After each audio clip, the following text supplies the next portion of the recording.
Okay, quick disclaimer before we get started. The Blockmates podcast is for entertainment and informational purposes only and does not constitute financial advice. The information and opinions expressed on the podcast are those of the host and guests and do not necessarily reflect the views of Blockmates or its affiliates.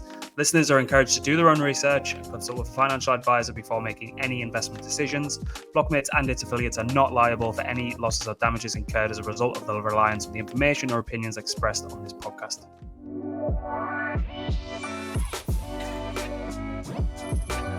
Hey guys, welcome back. We got the Maia boys back. Good to have you.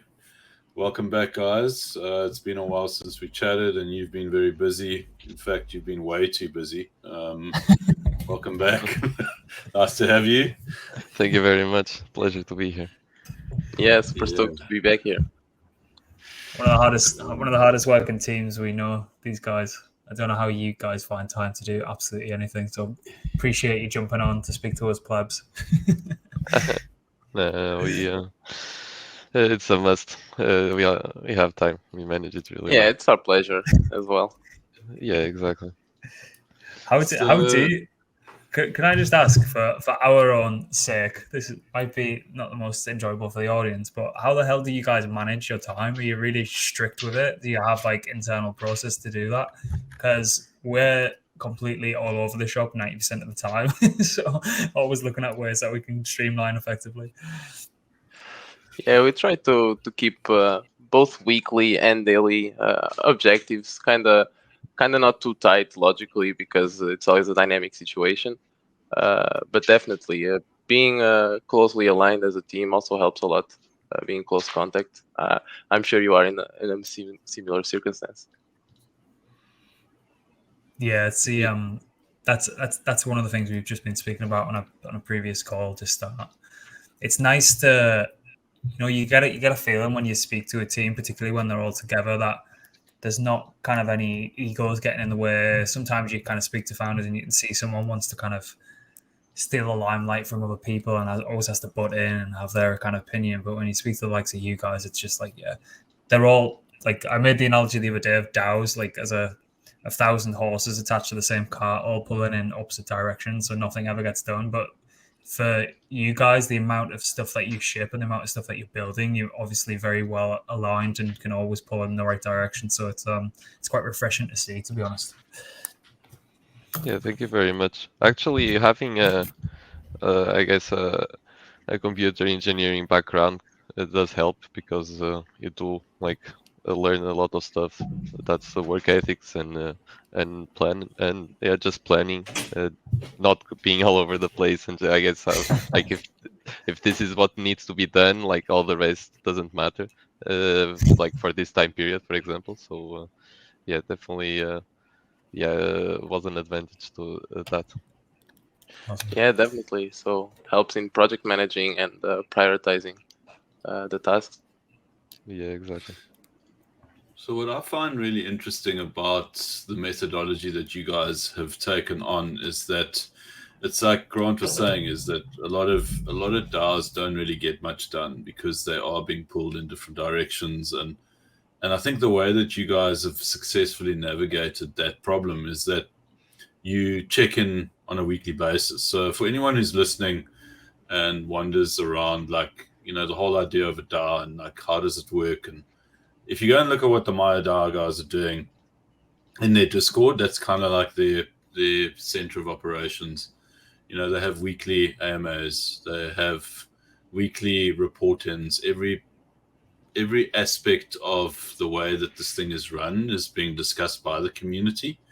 And I think the bear market in many ways has helped you guys, that I've noticed. Obviously, bear markets overall suck, but I think at the same time, bear markets are great for that alignment and to obviously put systems in place. And it's been really interesting to see how you guys have applied that kind of ethos. And I think there's a lot of lessons to be learned. I mean, I know that we came here to talk about the Maia DAO protocol and what it is, protocols that you guys are doing. But I think in light of decentralization and in light of fair governance and transparency, I think there needs to be almost like a chapter written about this in any DeFi context. And I think you guys have written that chapter really well. Yeah, thank you very much. Yeah, we do try our best. It's, I guess, yeah, it's if we do, if someone does have like, I guess, don't want to say power, but like if you do have like if you know that someone can be easily be dissuaded by your opinion, like you should try to be as impartial as possible, so that yeah you don't actually just dissuade everyone to to make things as you wish, because it just goes everything against the decentralization aspect of everyone making the decision by themselves, and the collective wins. Yeah, definitely. Although we are very present, we try to be as neutral as we can, where it matters logically, in order to, like Light said, preserve the decentralization and not manipulate public opinion just by giving an opinion, just by giving a personal opinion on a situation. So we try to consider these impacts and how this would impact the development of the project itself. So we currently have. Oh, go ahead. I was just going to say, I can't remember the protocol that integrated with Snapshot that effectively added a layer of not full opaqueness to voting. So effectively, you could still see how the vote was playing out in favor or against, but it would effectively mask the transactions per specific wallet, so that if someone's got an ENS and like they're quite, as you say, they've Oh, got was kind of that like a not multi-DAO? I'm not really remembering, but yeah, I recall yeah, that it was. anonymous submarine voting, if I'm not mistaken. Yeah, so I thought that was really interesting. I mean, I still think people will kind of follow the herd regardless if they're not kind of on it and they just participate. But I thought that was interesting to kind of mask the specific addresses of who was typically voting, because you'll see it on like extremely large votes, right? You'll see the likes of A16Z come in last minute on like Uniswap votes, and everyone's like, oh well, these guys know what they're doing, so we're just going to kind of piggyback off what they think, and kind of don't want to do any kind of research into the benefits or the pros and cons of each specific vote. But I thought that was quite interesting, and I wonder if kind of ZKs can play into that further down the line. It's like, yeah, they've voted, but we don't need complete confirmation of what that specific wallet was at the time. We just need verification that their voting rights are now in favor or against. So, but yeah, in a roundabout way, we always kind of tell founders, go and have a look what the Maia DAO guys are doing if the governance is all over the place. So we're always kind of pushing people to look at what you guys are doing. Hey, thank you very much. So what's sorry. Yeah, so we want to know what's happening, because there's an awful lot what you guys are doing, but we want to kind of get the big picture and to fill everyone in what you guys are up to, and just kind of unpack each aspect of it really, and just want to kind of open the floor to you guys, and just tell us about what's happening currently. Yeah, so we actually 1 week in the Code Arena contest, so 4 more weeks to go, and it's the second largest Code Arena contest ever. So it's 300K and $500 for it's to be split into multiple types of rewards.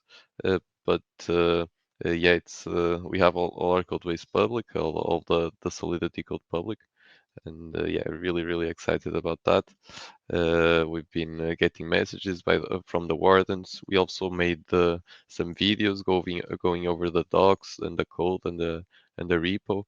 And I'm not sure if I'm missing anything, Bugsy, but I think at least for No, I think you covered it nicely. I'd also say that the wardens themselves also expressed excitement regarding participating in such a large audit and over the code base itself. So that's also always nice for us, and always good to see after so much effort. Yeah. So what does that process look like for someone who's definitely not technical and wouldn't even be looking at Code 4 Arena? What does it look like from like a builder's perspective? Like what's the kind of process and what you're kind of looking to get out of it, I suppose?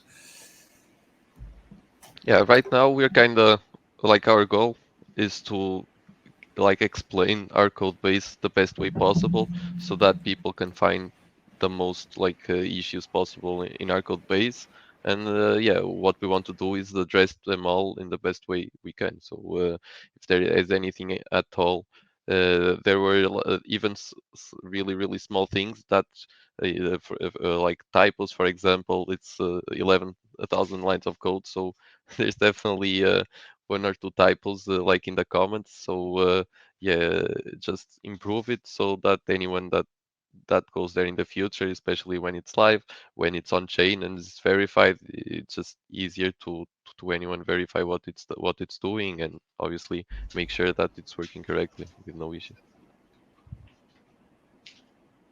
Nice. So what's happening on a protocol standpoint, just to kind of fill? Obviously, we've been covering you guys for a long while, and people are probably sick of hearing us singing your praises all the time. But we always do. And I suppose from it's someone who's a kind of market participant, what have they kind of got to look forward to that's coming out of the Maia camp?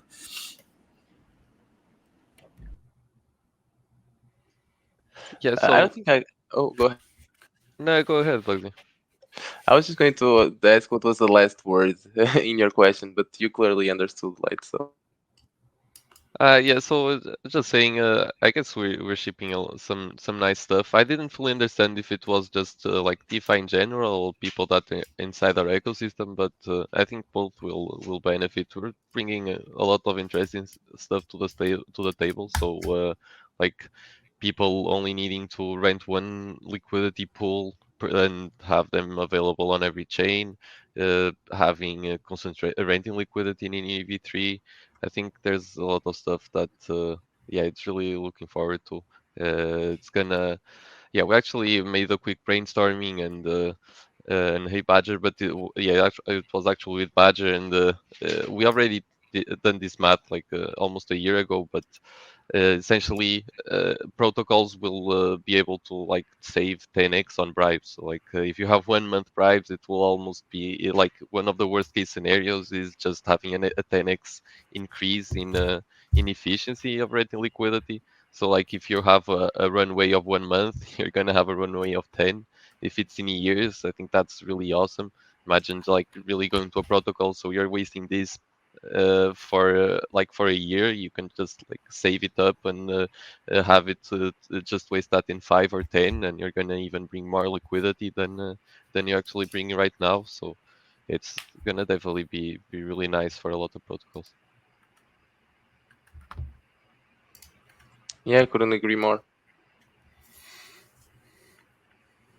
So I wanted to just touch on kind of like the big picture at the moment. If you can just kind of like do almost like a revision around, what it is that, you currently have on Metis from a product perspective. So let's start off with that and then expand from that point onwards. Just Yeah, walk us surely. through the So different products. yeah, most definitely. So as you know, we started off with Maia. It was our first product. It was basically the seed of the whole ecosystem. We used the Maia's treasury to bootstrap the development of all the products that we currently have live.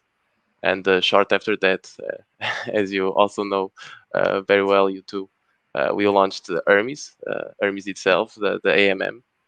And since then, we've been laser focused at the beginning in research and development of the product itself. But for the last several months, we've been both developing, battle testing, and most currently auditing the newest iteration, so the V2 iteration of our ecosystem.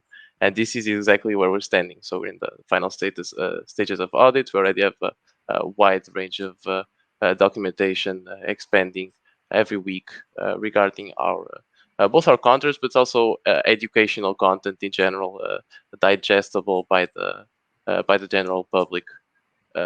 So that's currently the phase where we are. So in preparation for the launch of V2, we have a set of campaigns prepared to accompany this launch itself. But in terms of utility and features, as you know, you should expect two completely new products from us. So both Ulysses and Talos, and you should also expect the newest iteration of both Maia and Hermes.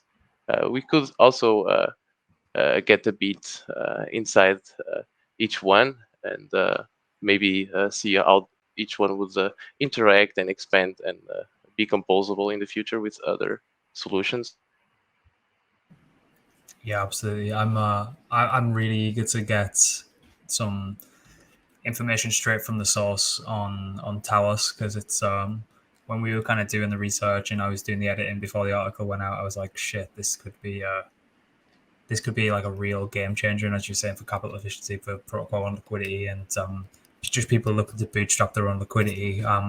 Been looking forward to kind of picking your brains on where the ideation of that came from and kind of what the kind of grand vision around that would be. Yeah, and we're here exactly to answer those questions. And one thing I would actually add that it's not only the benefit that each product individually brings to the table, but it's actually the ability to provide this suite of DeFi tools, of DeFi instruments that are readily available and permissionless and decentralized. And most importantly, each one is composable with the other. In many cases, compounding the capital efficiency in some cases, or the benefits provided to the user. So this is something that we focus a lot, is the traditional concept of the DeFi Lego. I don't know if you want to add anything. I've been light regarding the projects themselves and the current status of the ecosystem. No, you put it really well. Sorry, Badger, if you do want to pitch in. Yeah, feel free, man. Yeah, no, all good. I mean, I'm just catching up with exactly what's happening here. This came in as a meeting, so I was a little surprised. We're live streaming. Right? So everyone who's listening in, Badger's joined the Maia DAO team fairly recently. He's come in on the business development side, which is something that we'll definitely discuss during the course of obviously our chat this morning. But I'm sure there's obviously perspective around obviously the products themselves. Go ahead, Badger, and welcome.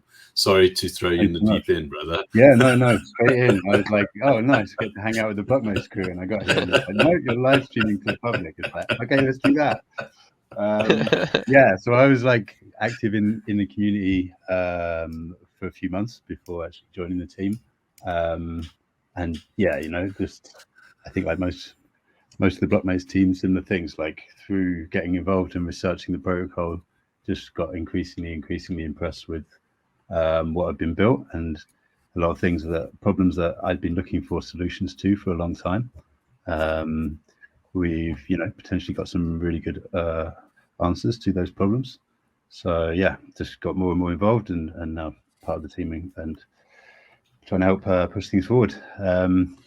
Obviously, it's a super exciting time as well. So yeah, I think it's almost quite difficult because there's so much that has been built, and they're all like it's very much like a cohesive ecosystem in and of itself. There's a lot of attention to detail of like where there are problems within the DeFi space generally and like ways to solve those. And a lot of the products that the team have built,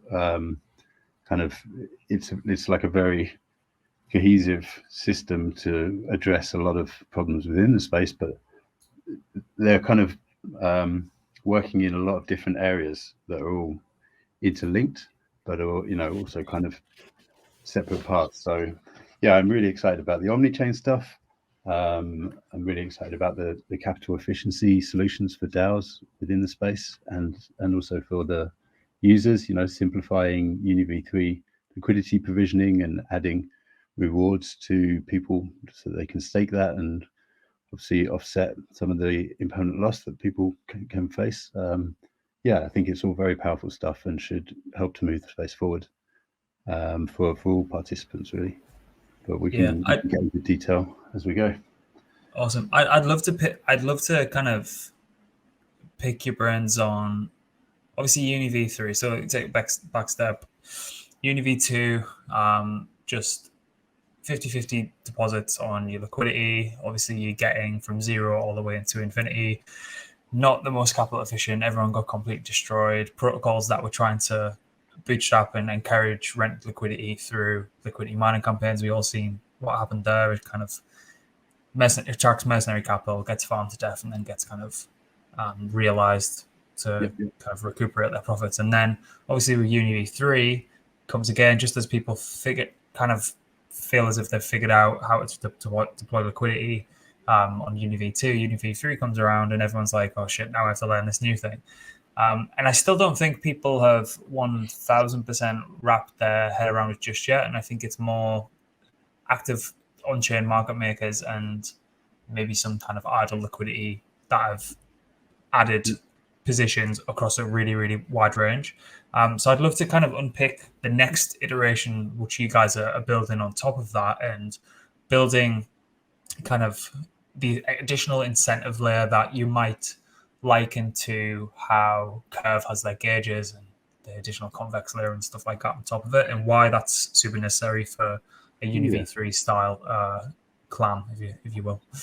I can give a super basic answer, and then like can go deep, if needed. But yeah, I think the being able to stake your LP position was like a massive breakthrough for the last iteration, Uni V2, because that really helped people offset any potential impermanent losses, because you were getting these rewards from other sources. That's actually quite difficult within Uni V3, and there have been some interesting sort of semi-disasters of people trying things out with that, and people have like rapidly figured out ways to exploit those systems and hog all the rewards and things like that. So that's like one of the problems that hasn't really been nailed down until now, that Maia DAO and the V2 system is potentially going to be solving, where it does actually allow people to stake their LP position, and then you're earning rewards when that position is within range and your liquidity is being actively used. So that can help offset the impermanent loss, which makes it easier and more profitable for people to stake, which is super nice. But then we've also got Talos, and we'll be looking to build strategies around that, where it might just be a case of users are able to just put their liquidity into a managed position.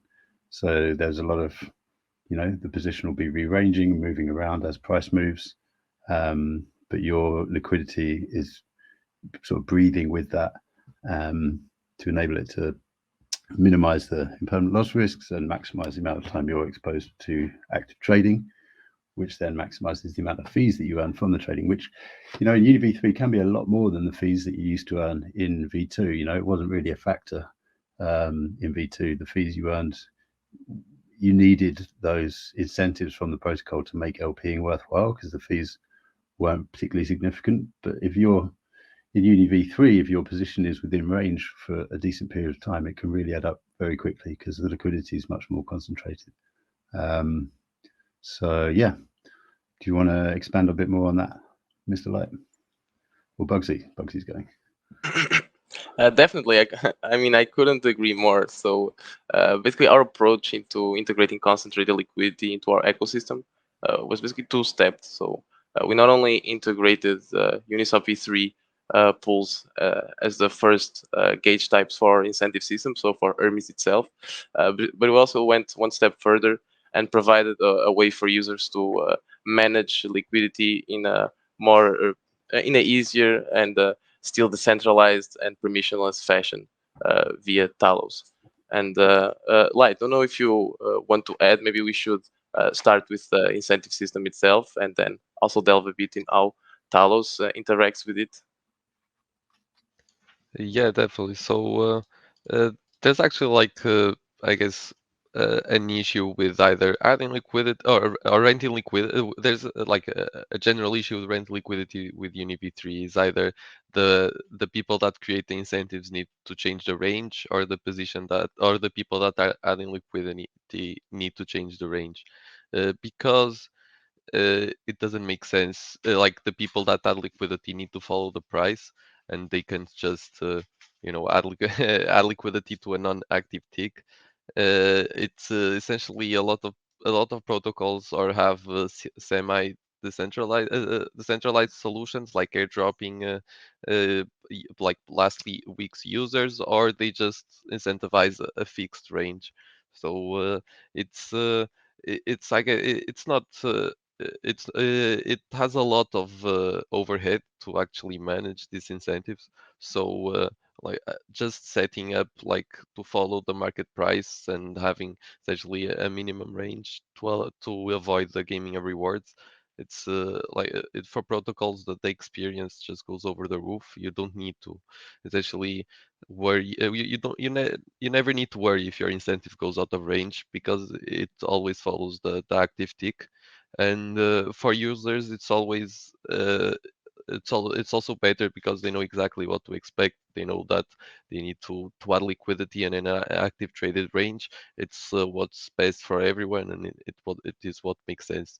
And yeah, in order to actually help users actually be in that active traded range and cut costs, because if you are not adding liquidity with a lot with significant funds, it can quite quickly become bothersome to manage certain positions. So yeah, having a pool together.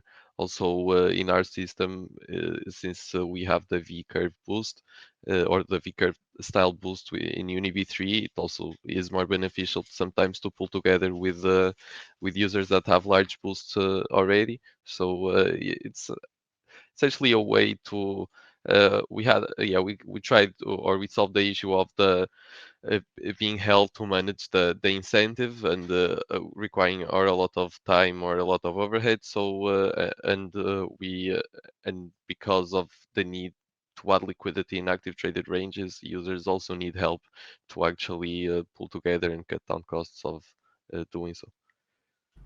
Yeah. So how were people gaming the system with other solutions that came onto the market? So say if like ETH is between, I don't know where we at now, 1,800 to 2,000, were they just deploying liquidity at say 1,700 or even lower or even higher than that, or deposit in ETH on the other side of it, just to so that it's getting detected that they're actually in an LP position, but it's actually not being of any benefit to anyone because it's outside the range? Is that what was happening there? No. What was happened? It was actually there's actually mixed opinions. Like the gaming reward, it's definitely not a mixed opinion. But if it was beneficial or not, it is. The ribbon airdropped. They had a liquidity incentive campaign in Uni V3, and what happened? It was like 10 users added liquidity in the active tick. The active tick, like I don't think probably any DeFi coin had as much liquidity as them for that moment. But yeah, but what happened was that like 3 users end up earning like 60% of the rewards, and 10 users or 11 earned like 80% or 90% of the rewards. Like it was a I think it was 2 month or 3 month campaign, and having like during 2 or 3 months like 10 users receiving all of the rewards is definitely not something that you want as a protocol if you want to have a healthy distribution of your token. So in a pool like Ethereum, that would be harder. So majors can actually don't have like a wide minimum range, but for certain protocols, and for example for us incentivizing our own tokens, it's extremely important to have a minimum range so that it doesn't happen, or that the same doesn't happen of what happened with Ribbon. And so say there's a new imaginary protocol that comes on, and they're looking for ways to bootstrap liquidity, and maybe even if there were let's say there were a stablecoin, because I think there's some issues with getting stablecoins off the ground now, because what we hear from certain founders is if they've got a stablecoin, it might be a CDP or most likely a CDP, it's we're not going to go and pay over the odds to try and sway curve votes towards our liquidity pool, because it's just really, really cost ineffective, and the barrier to entry for those guys to get meaningful liquidity directed towards that pool on curve is, it's you have to kind of pay the curve mafia effectively, and it's really, really difficult for them to bootstrap and kind of get off the ground that way without paying a shit ton of incentives towards people to, like, as I said, direct emissions and their voting power towards that pool. So what would that look like if they were to deposit using you guys' solution? And like, what are they? I'm pretty sure you guys have ran some potential back-tested data and what the kind of cost benefit of that looks like for protocols or trying to initially bootstrap liquidity if they were going to use some of your solutions. Yeah, so one thing that we do have to essentially help protocols is a partner program. So definitely, if you if you are willing to give us something, we will give you something back. Not only with with all the protocols features, but as a form of a grant. If you want to do any kind of integration, it's even better. If you're gonna essentially improve our ecosystem in any way, you should be rewarded for that, so that you can continue doing so. But yeah, just the protocols themselves, it really helps by I guess it's the cost is just a lot lower than Curve, just because of the size of each protocol. So yeah, obviously Curve is much much bigger than and larger than us. So anyone trying to buy in a share is just a lot cheaper. But yeah, obviously you also have less value of emissions, but they are better utilized. So stable coins. Curve, it's one of the biggest contenders, but yeah, Uni V3 has, I don't want to say proven, but if you do look at a lot of traded volume, even in stable coins, a lot goes through Uniswap V3.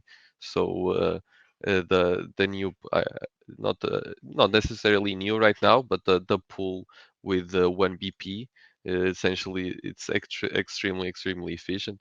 So and really it's one of the best trial rates to do in DeFi. So having renting liquidity stablecoin on Uni V3, you don't really need to pay as much. You don't need to, if you have, for example, uh, if you want, if you're like a CDP is used for a specific purpose, or it's just generally open, you can, you don't need to waste as much money and as much resources to get the same amount of debt. It's relative to Curve. We didn't do the full math because it's I don't because there's so the A parameter it varies a lot. So there like we will have a different kind of A parameters, but it will also depend if the pool is actually stable, is not stable. Balanced or unbalanced? Yeah, exactly. So what we did was we used the Solly curve, the SAMM that we have in Hermes to make the math, and it's something actually quite curious. Is the Solly curve is essentially, I don't know if anyone knows what the A parameter is, but essentially, if the A parameter is high, it means that even if the pool is not balanced, it will be traded more close to one. So if it's like 60-30, it will still be 1. If the parameter was low, it will be like 95 cents or 98, for example. So the solely curve put forward by Andre Crony, it was definitely helped by the curve team. It was publicly announced, though, but it's more efficient in the center than regardless of the parameter. So we kind of went through those calculations, and there's even then, that's essentially, it is already a stable coin, so you would expect it to not to be as efficient. You'll probably just expect even a 2x or 3x, but the increase is really yeah, it's really high. Sorry, I don't want to say something by memory and then and have Exactly, like but for reference, we should a small always mistake. we should also point out that we have the a paper, not a paper, but a document on this matter posted on our Medium.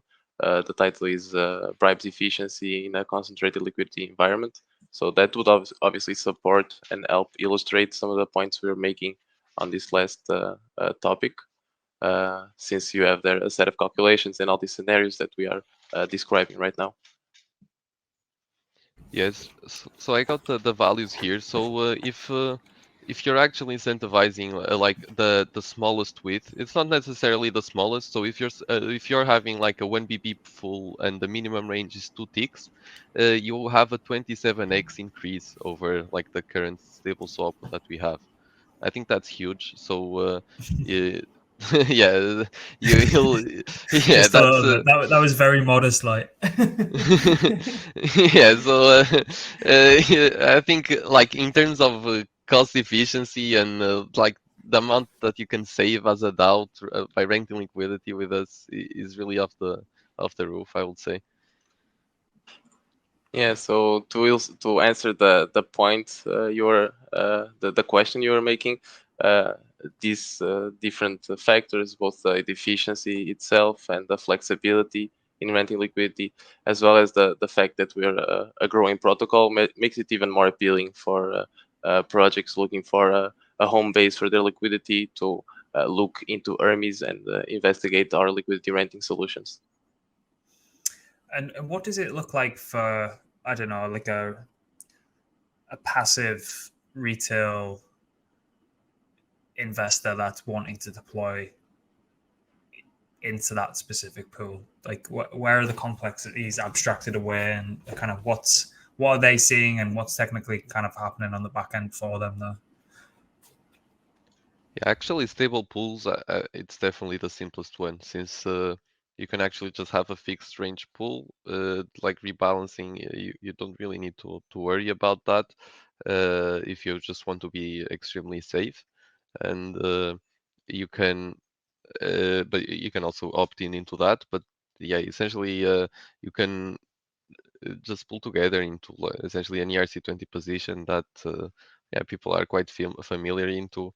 You have the essentially the nice APR number and just the deposit tokens and the ratio, and any impermanent loss is also, well, obviously don't want to say impermanent loss, but like if you do deposit USDC and then you get USDC out, like at the moment, actually some people will prefer that, but like the opposite could also happen.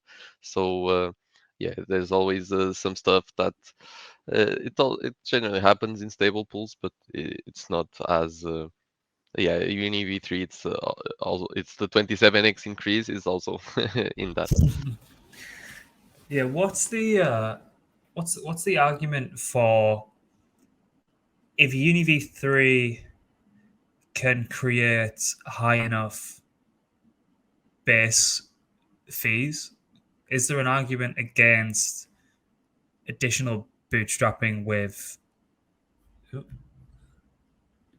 Sorry, Yeah, my Siri is kicking off. yeah, no So worries. what's the argument for additional liquidity mining campaigns on top of Uni V3 positions if the base APR is already high enough? Do you think it's a good way to get distribution of your token, to kind of align incentives that way, or how do you kind of think about that? Yeah, so it's something actually. I think when you look at Curve, it was extremely efficient for stable swaps, but having essentially that long-term liquidity rating solution essentially kicks up the flywheel instead of uh, having a runway.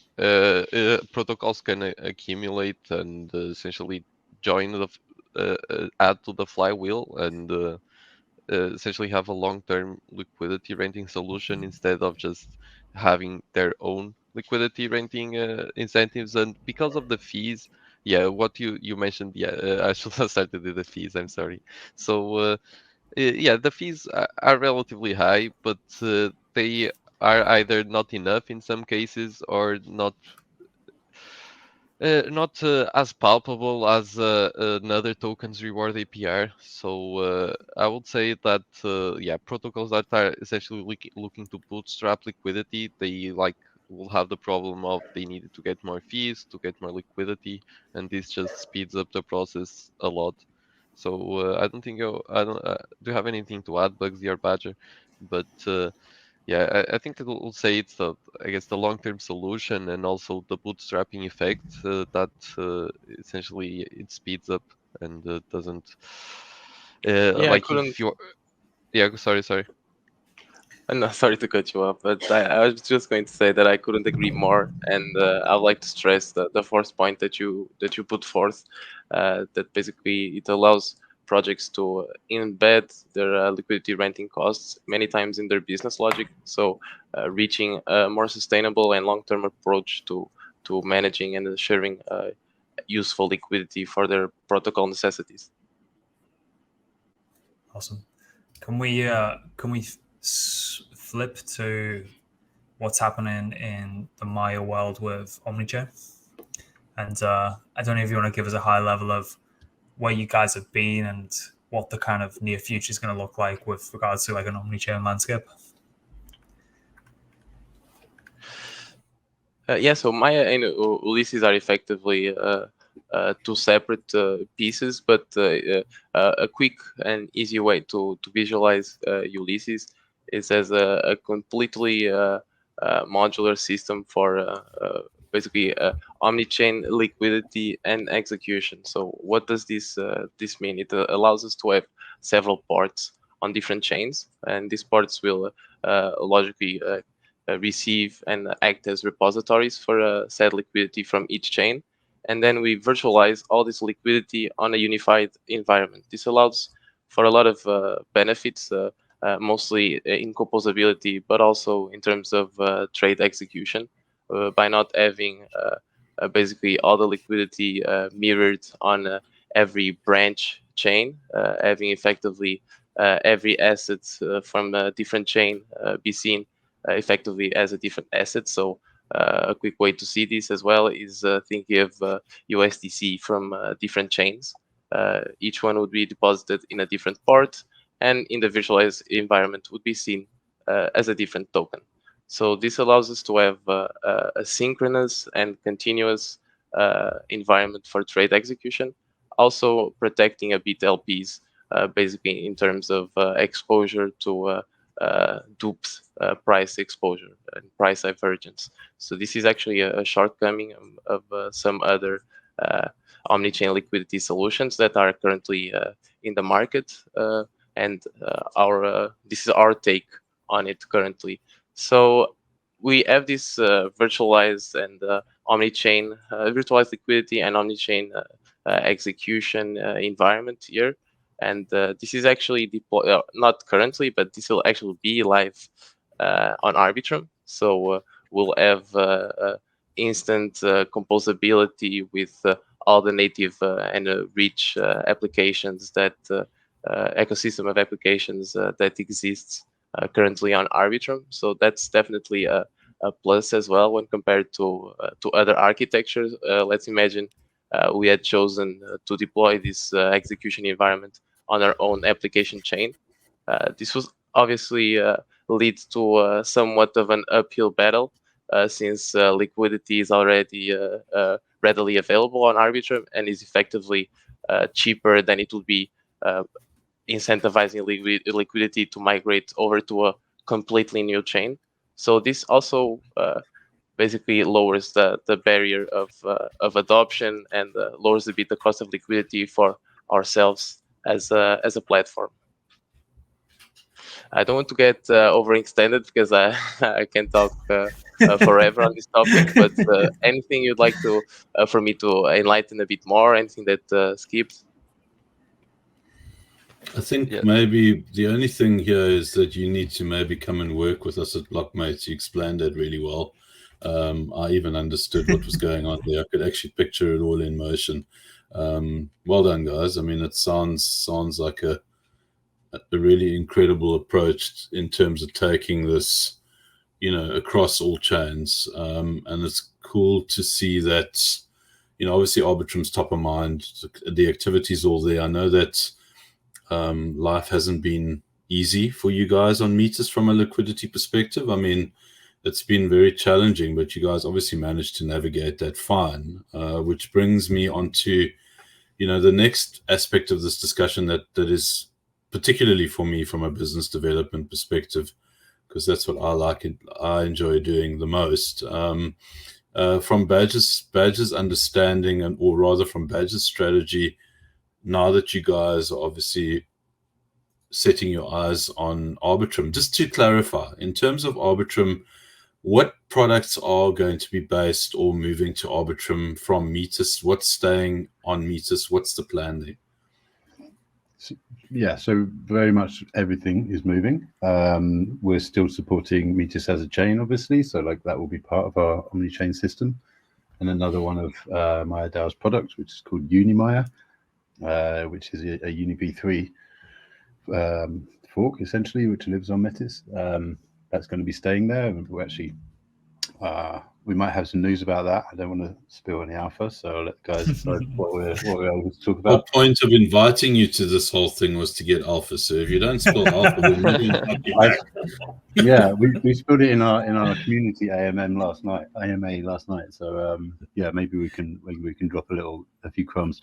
But yeah, so Maia is going to be on Metis. We're obviously still fully supporting that and looking to get liquidity in there, and that will be a great trading venue for the Metis ecosystem. It was the first Uni V3 fork that went live. So yeah, that's all staying on Metis, but Maia DAO, the home is essentially shifted to Arbitrum. That's where all of the liquidity pools for Ulysses and where the Hermes gauges, etc., will be based from. Can I just ask one question? Because I think we were speaking on a Thursday or a Friday when the Uni V3 business license expired. Then we didn't hear anything from you over the weekend, and then all of a sudden, there's a Uni V3 fork. So what was going there? Was that kind of, you seen that coming down the pipeline? That's about to expire. Was that kind of preordained, or was it kind of a flash in the pan? Should we just go and do this kind of thing? What was the kind of strategy behind that? I think we need to blame Bugsy because I didn't sleep that weekend. But But here we go. essentially, we it was not planned per se, but like we have thought about it so many times that like when it finally like was going to expire, like we're not going to exactly fade this. So yeah, since we had so much knowledge about Uni V3 and also the UI and how everything worked, it was a weekend to set it up. But yeah, it was yeah, I wish I could have rest a little bit more, but it was fun and definitely worth it, without a doubt. But yeah, it was something definitely in the back of our minds. It wasn't like we have never thought about it. We had like thought about it so many times, but we didn't really commit to it in any way until it was right there. Yeah, I think definitely. Sorry, go on. I have to say this before we carry on, just for the record and for historical context. The SEC filed they essentially a report and are suing Coinbase, just by the way, a day after Binance. So I don't want to chat about it. I just want to let you guys know and record a moment in history for this podcast. I just want to butt in and say you guys acted on something that's very, very hotly contested in the uni. I don't know if you could call them a community. I don't think they really have a community, but you guys flicked on the fee switch, and just like to get your insight into how that feeds back into Maia and Hermes, and also what you think about that whole uni fee switch debate as well.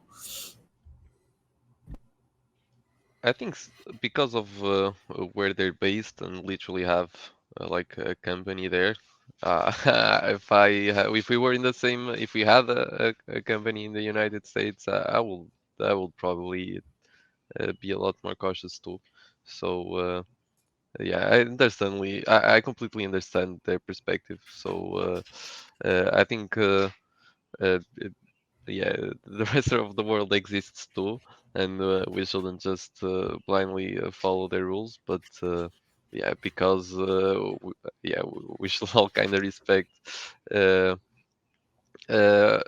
not get limitations into any that trouble. are effectively above the control of those entities.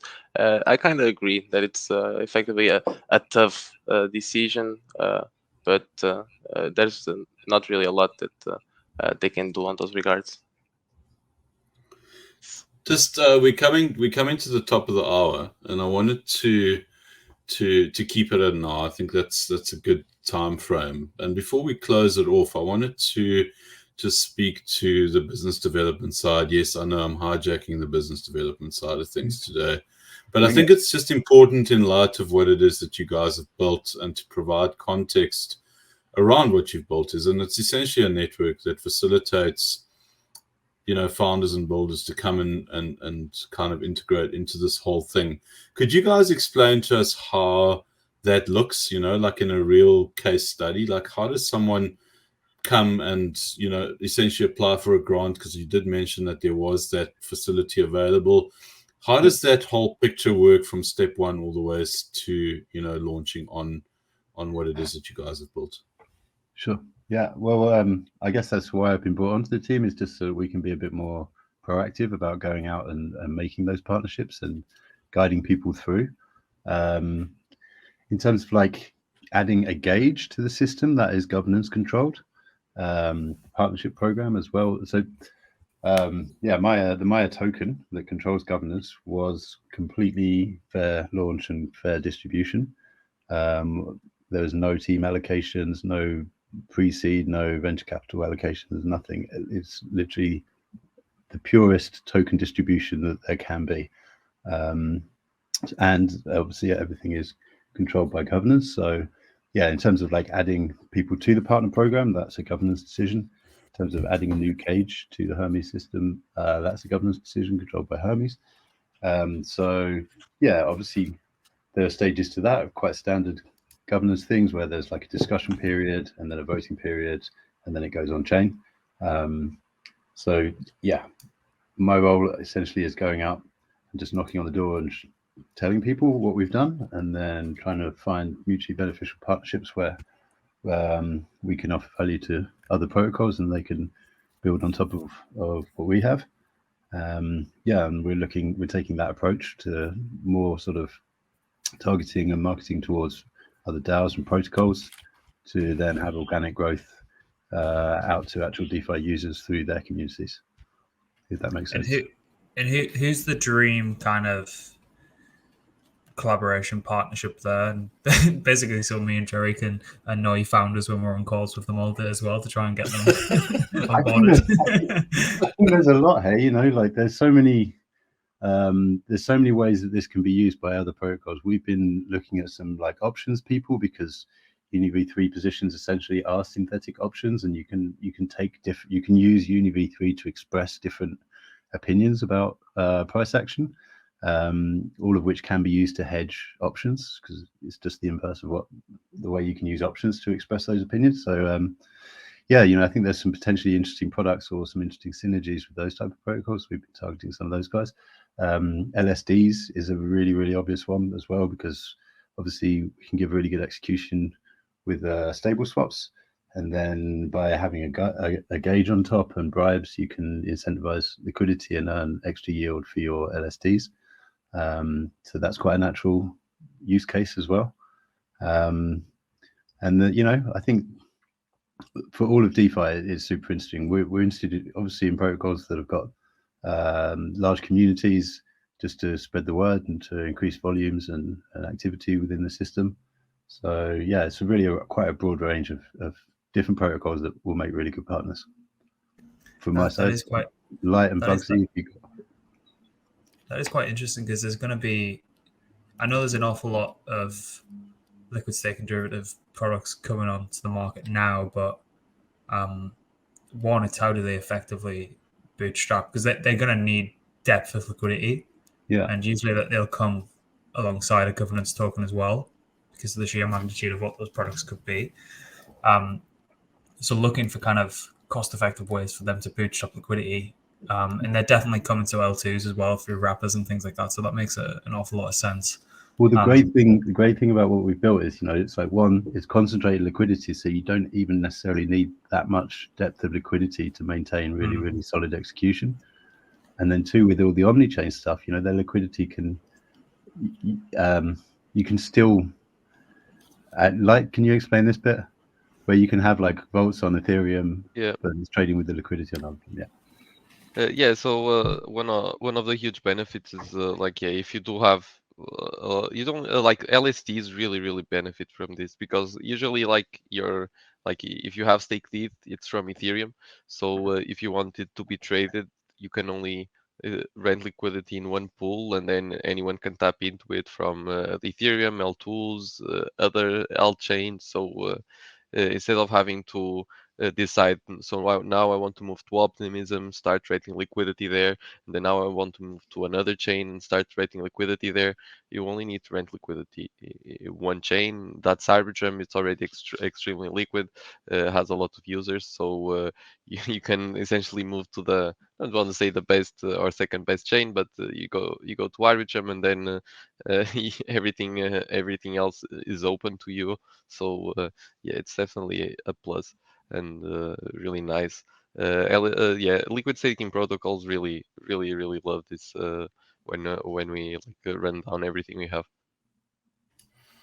Okay, I think we'll call it on there. I'd like to bring you guys back and expand on individual protocols in terms of what you guys are doing, just to kind of revisit these topics that we've done, but to kind of get in deeper and give people a greater and a more accurate account of what you guys are doing on the finer detail of things.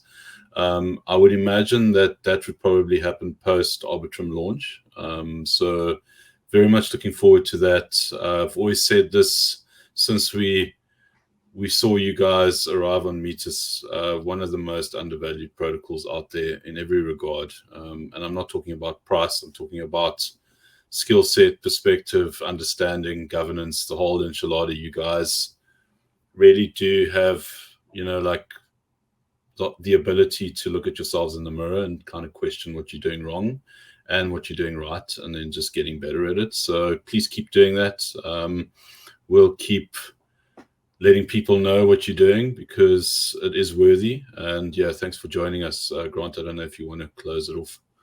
Yeah, no, thanks a lot, gents. And as I say, because there's that much going on with you guys, as soon as Arbitrum looks a little bit closer, the audits are all signed off, I think we definitely need to do this again and show off the product and show kind of, we can even bring it up on screen and bring up the UI, UX and talk people through it as well, just to give them make it a bit more tangible for people to kind of see it, because there's an awful lot going on, but as soon as people start to realize the magnitude of it and the whole ecosystem, how it all fits together, I think then it starts to really click for people, because obviously we commentate and report and research what you guys have got going on, and it makes a hell of a lot of sense. But we just want to continue kind of flying the flag and kind of wising people up to what you guys have got going on. So always welcome. If you ever want to jump on, we're always around. So just say the word and we're happy to have you guys back on. Amazing stuff. Thanks. Sounds like a plan. Thank you so much. Doing some work. Yeah, thank you very much. Yeah, we do some simplified explainers through our Twitter as well, which is at Maia DAO Eco, all one word, Maia DAO Eco, and yeah, we're kind of some infographics and more high level information to give like simplified explanations of what's coming up. So that's a good place to get info. Awesome, and we'll leave all the links below. And thanks everyone for listening, and we'll see you next time.